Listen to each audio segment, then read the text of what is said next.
Ya Bapak Saloh. Assalamualaikum warahmatullahi wabarakatuh. Bismillahirrahmanirrahim. Alhamdulillah nahmaduhu wa nasta'inuhu wa nastaghfiruh. Wassalatu wassalamu ala al-Mustafa sayyidina wa habibina Maulana Muhammad wa ala alihi wa ashabihi wa tabi'ihi ila yaumiddin. Hormat Tuan Speaker, saya lebih dulu ucap terima kasih kerana diberikan kesempatan untuk mengambil bahagian dalam perbahasan Belanjawan Negeri Kelantan untuk tahun 2014. Yang berhormat Tuan Speaker, Allah SWT berfirman, wal asr innal insana lafi khusrin illa allazina amanu wa amilus salihat wa tawasaw bil haqqi wa tawasaw bis sabr. Berpesan satu sama lain dengan kebenaran dan kesabaran adalah tugas kita orang mukmin. Lebih-lebih lagi kita telah dipilih dalam urusan berkerajaan, urusan menguruskan amanah orang ramai yang lebih memerlukan pesan-memesan dalam tugas dan kehidupan kita. Orang yang gagal menegur perkara yang sepatutnya boleh ditegur akan membuahkan keburukan, walaupun awalnya mereka berharap ia menjadi kebaikan. Saya yakin kepimpinan baru kerajaan akan meneruskan kebaikan yang telah ditunjukkan oleh kepimpinan Tun Guru Aziz selama ini sebagai ketua pentadbiran sebelum ini. Bahkan mencari jalan menambah baikkan sesuai dengan konsep Islam, berusaha menjadikan yang hasan, yang baik kepada ahsan, yang lebih baik, dan bukan sebaliknya. Sesuai dengan konsep yang ditunjukkan oleh ayat, dengan izin, ma nansakh min ayatin aw nunsiha na'ti bi khairin minha aw mithliha. Ayat mana sahaja yang kami, yaitu Allah, nasahkan, kami, yaitu Allah, menjadikan manusia lupa kepadanya, dan kami datangkan yang lebih baik daripadanya atau yang sebanding dengannya. Sadaqallahul azim.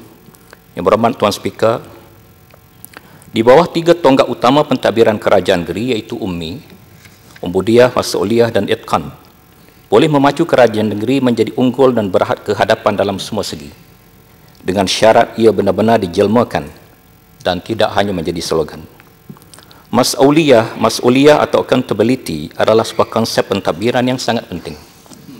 Instrumen untuk melihat sama ada pentadbir atau orang politik yang memegang kuasa eksekutif melaksanakan sesuatu tugas dengan beraccountable ialah iaitu dengan amanah, prudent, dan polisi-polisi yang diputuskan bertujuan mencapai manfaat yang maksimum untuk negeri atau negara ataupun tidak, ialah menerusi semak dan imbang ataupun dengan izin check and balance serta siasatan audit dan hizbah. Semak dan imbang boleh dimainkan oleh kita ahli dewan ini dari kedua belah pihak dengan syarat adanya ketulusan untuk mendapatkan fakta, data dan info dari masa ke semasa. Semakan audit sedia ada pada pendapat saya hanya satu piecemeal dengan izin, satu coretan terpisah-pisah dan tidak wujud satu mekanisme hukuman. Kadang-kadang tanpa latar belakang dan penjelasan munasabah, menjadikan temuan adalah tidak lengkap. Di peringkat negara umpamanya, Ketua Audit Negara tidak pernah memeriksa Petronas, padahal jumlah wang yang dikendalikan oleh Petronas adalah yang terbesar dalam negara kita. Ketulusan Petronas akan menjadikan negara kita lebih makmur. Kenapa Petronas tidak pernah disentuh oleh Ketua Audit Negara? Yang berhormat Tuan Speaker, Kerajaan PAS Terengganu pada tahun 2000 telah pernah menubuhkan Jabatan Hizbah Negeri. Kerajaan Pakatan Rakyat di Pulau Pinang dan Selangor masing-masing telah menubuhkan satu badan dengan fungsi semakan dan pemeriksaan ke atas perjalanan kerajaan masing-masing. Di Kelantan ini sekurang-kurangnya pada pendapat saya Tuan Speaker, kita boleh menguatkan kedudukan, peranan, kuasa dan fungsi PAC atau Jawatan Kuasa Pemeriksa Kira-kira Negeri.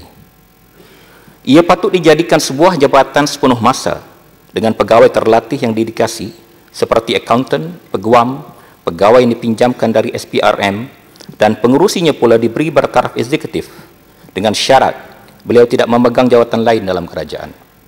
Semua anggota PAC seharusnya bebas dari sebarang jawatan, sama ada pengurusi anak-anak syarikat, timbalan esko atau lain-lain.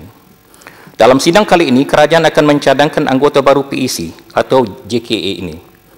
Saya tidak pasti sama ada konsep ini akan dipakai ataupun tidak, telah pun mencadangkan. Saya berharap kita boleh berfikir untuk menambah baik PAC kita. Sekalipun Yang Berhormat Adung Tawang buat masa ini adalah timbalan esko, dan Yang Berhormat Kaduk, iaitu anggota PAC yang baru, adalah pengurusi anak syarikat. Saya berharap teman-teman saya dalam PEC bersedia mengosongkan jawatan mereka yang lain jika mereka benar-benar mau berfungsi sebagai anggota PEC. Sebaliknya, kerajaan memberikan satu gaji khas kepada pengurusi dan anggota PEC, dan pengurusi PEC dan anggotanya diberikan kemudahan pejabat untuk bertugas penuh masa serta kemudahan lain yang sesuai. Konsep bebas dari pertentangan kepentingan atau dengan izin conflict of interest adalah penting bagi memastikan PEC benar-benar berfungsi.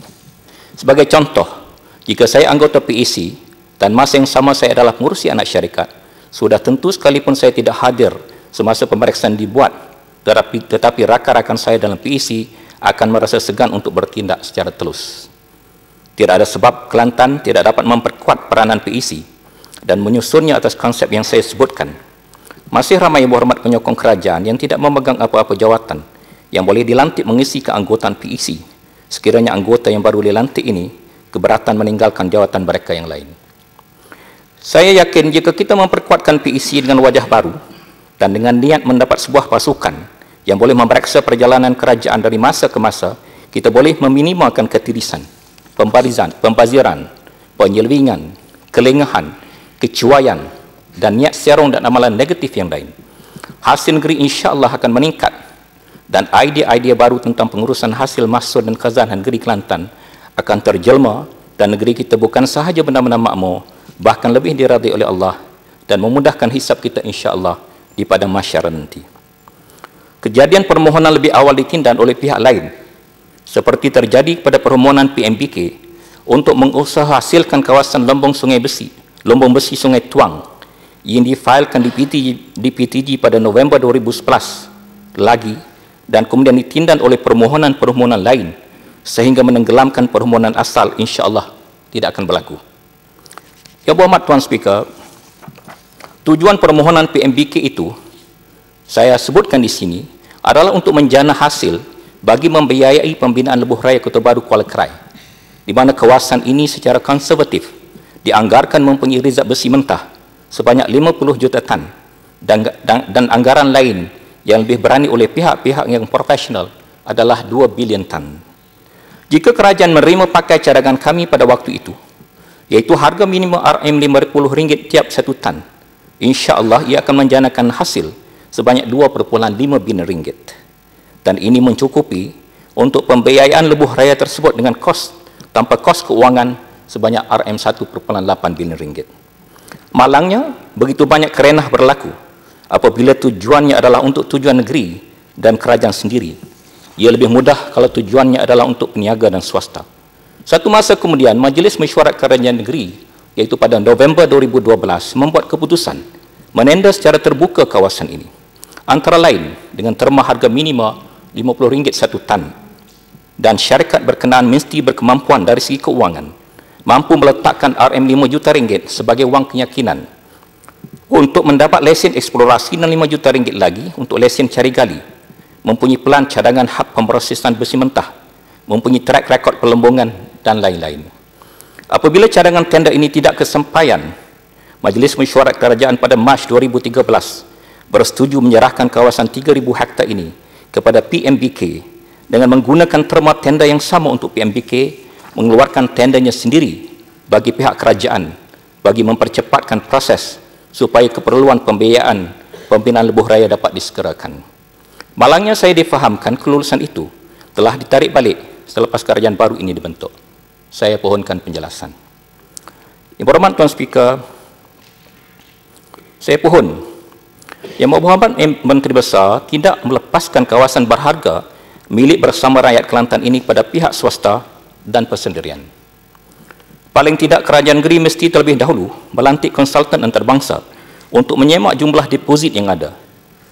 Bukan sahaja bagi kawasan ini secara khusus, tetapi juga bagi kawasan lain terutama kawasan bersekitaran. Hasil kajian itu diumumkan kepada rakyat jelata dan kerajaan membuat keputusan mengenai kawasan ini selepas benar-benar mengesahkan kekayaan depositnya. Kelambatan menyediakan cadangan pembayaran balik pembinaan lebuh raya telah menyebabkan perjanjian kontrak dengan kontraktor Korea yang telah dipilih sepatutnya dipertimbangkan dengan saksama oleh kerajaan baru, tidak dengan mudah memutuskan hubungan dengan kontraktor yang dikira berkebolehan yang telah dipilih lebih awal dan datang dengan cadangan baru yang pada khidmat saya meragukan. Berhormat Tuan Speaker, Kelantan pada pemerhatian saya cukup kaya dengan pelbagai anugerah yang dikurniakan oleh Allah, cukup untuk mengangkat negeri ini lebih kaya dan maju dari Singapura pada masa depan.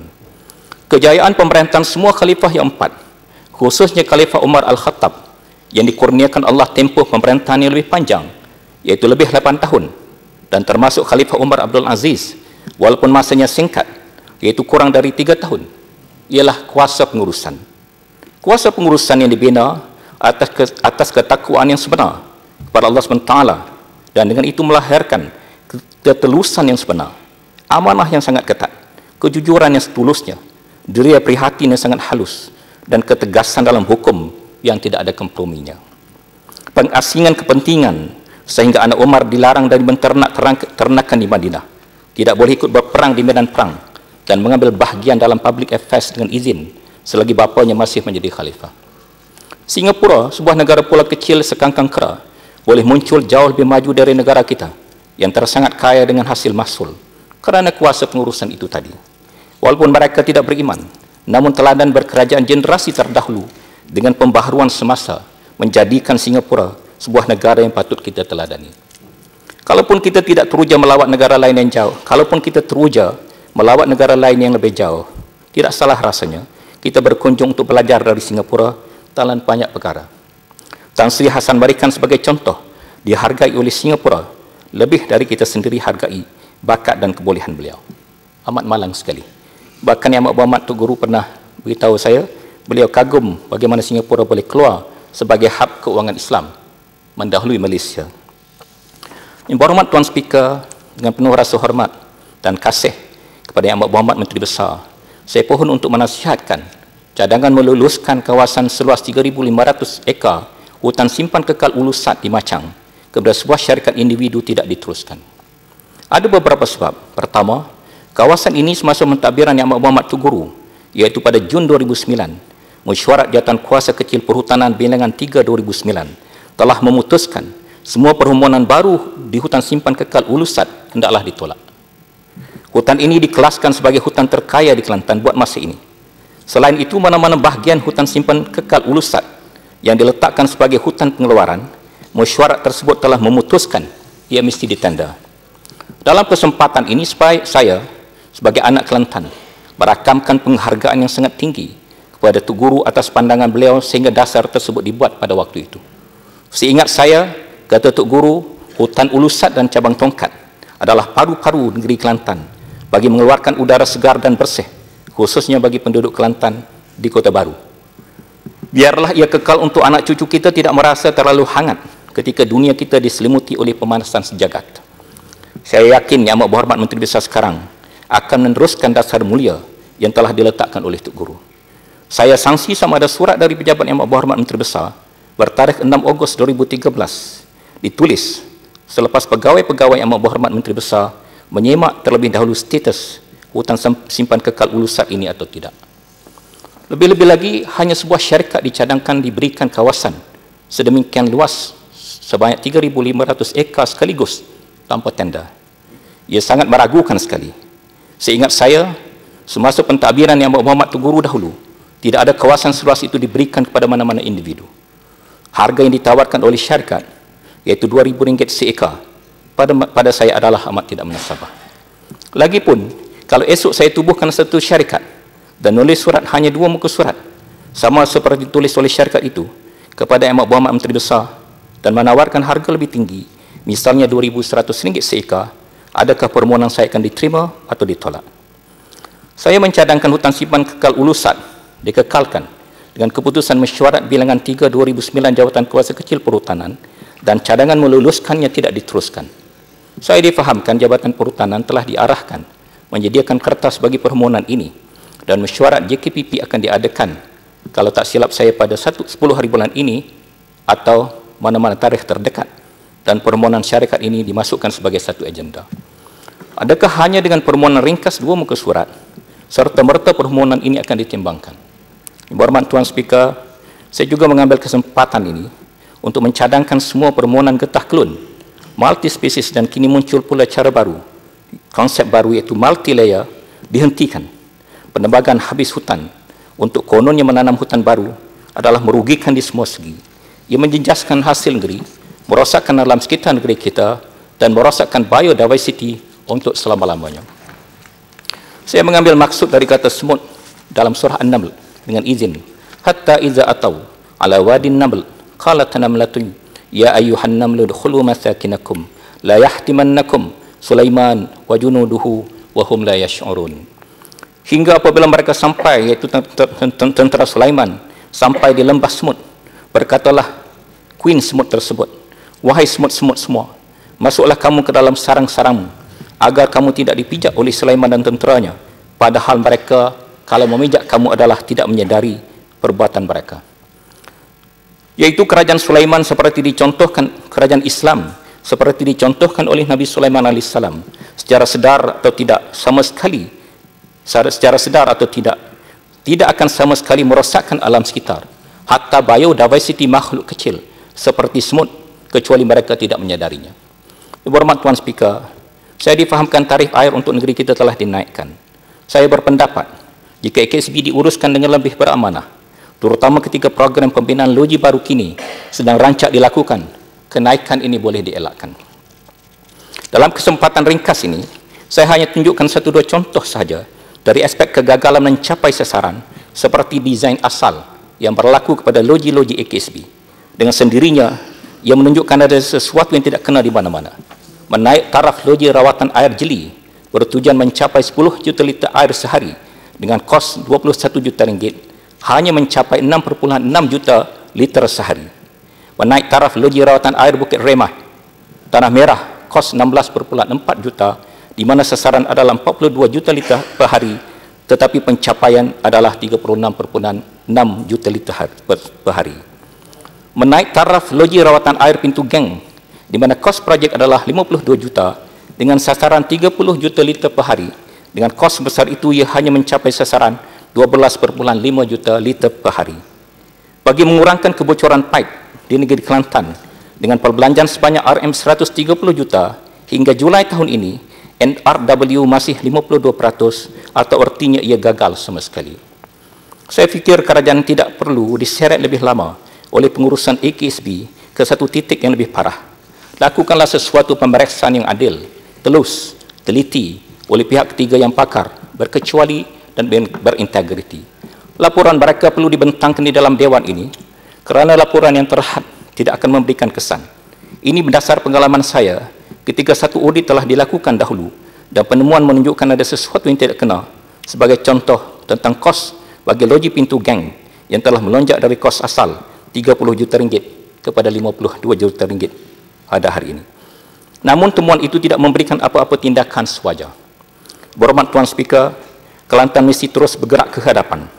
Tun Dr. Mahathir mencadangkan kepada Presiden China semasa lawatan beliau ke negara ini beberapa hari yang lalu, antara lain untuk penubuhan pertubuhan Cheng Ho Expo, Multicultural and Friendship, dan pelaburan China di Kedah.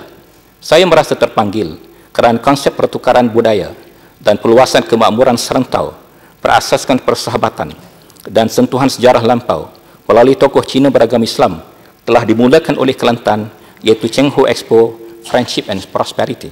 Sayang jika ia kemudiannya dicedok oleh pihak lain dan meninggalkan Kelantan. Termasuk pelaburan mega China, lokasi yang paling strategik adalah Kelantan dan petroleum adalah asas yang paling tepat.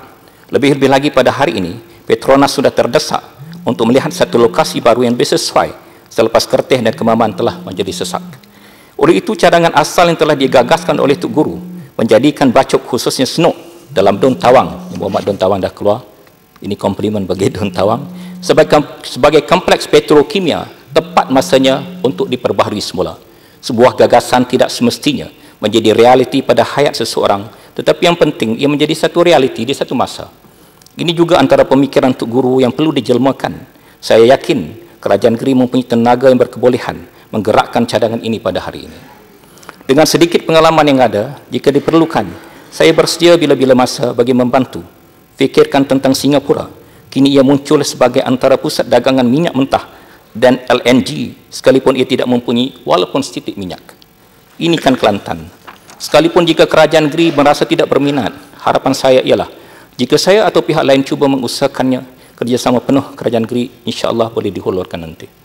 Dalam konteks ini, saya difahamkan projek pipeline Trans Nusantara diberikan arahan untuk membuat permohonan baru.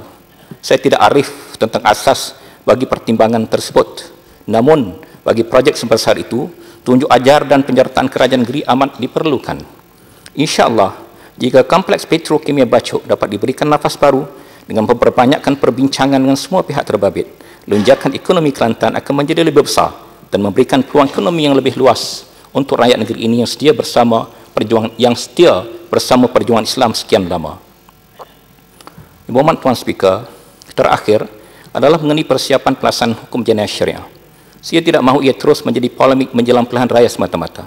Biarlah selepas kita telah dianugerahkan kuasa oleh Allah dengan sokongan padu daripada rakyat, kita menelaah isu ini dengan sungguh-sungguh ke arah menjadikan pelaksanaannya satu realiti. Ibu Hormat Tuan Speaker, saya pun maaf jika ucapan saya tidak cocok dengan perasaan mana-mana pihak. Anggaplah yang pahit itu penawar. Moga kerajaan kita bertambah sihat dan hayat menjadi panjang. Moga perjuangan kita yang suci tidak dihajak di tengah jalan oleh pelbagai pihak yang hanya bertengger atas perjalanan kita bersama menuju terbentuknya baldatun thayyibatun wa rabbun ghafur. Aqulu qawli hadza wa astaghfirullahal azim li wa lakum. Wassalamualaikum warahmatullahi wabarakatuh.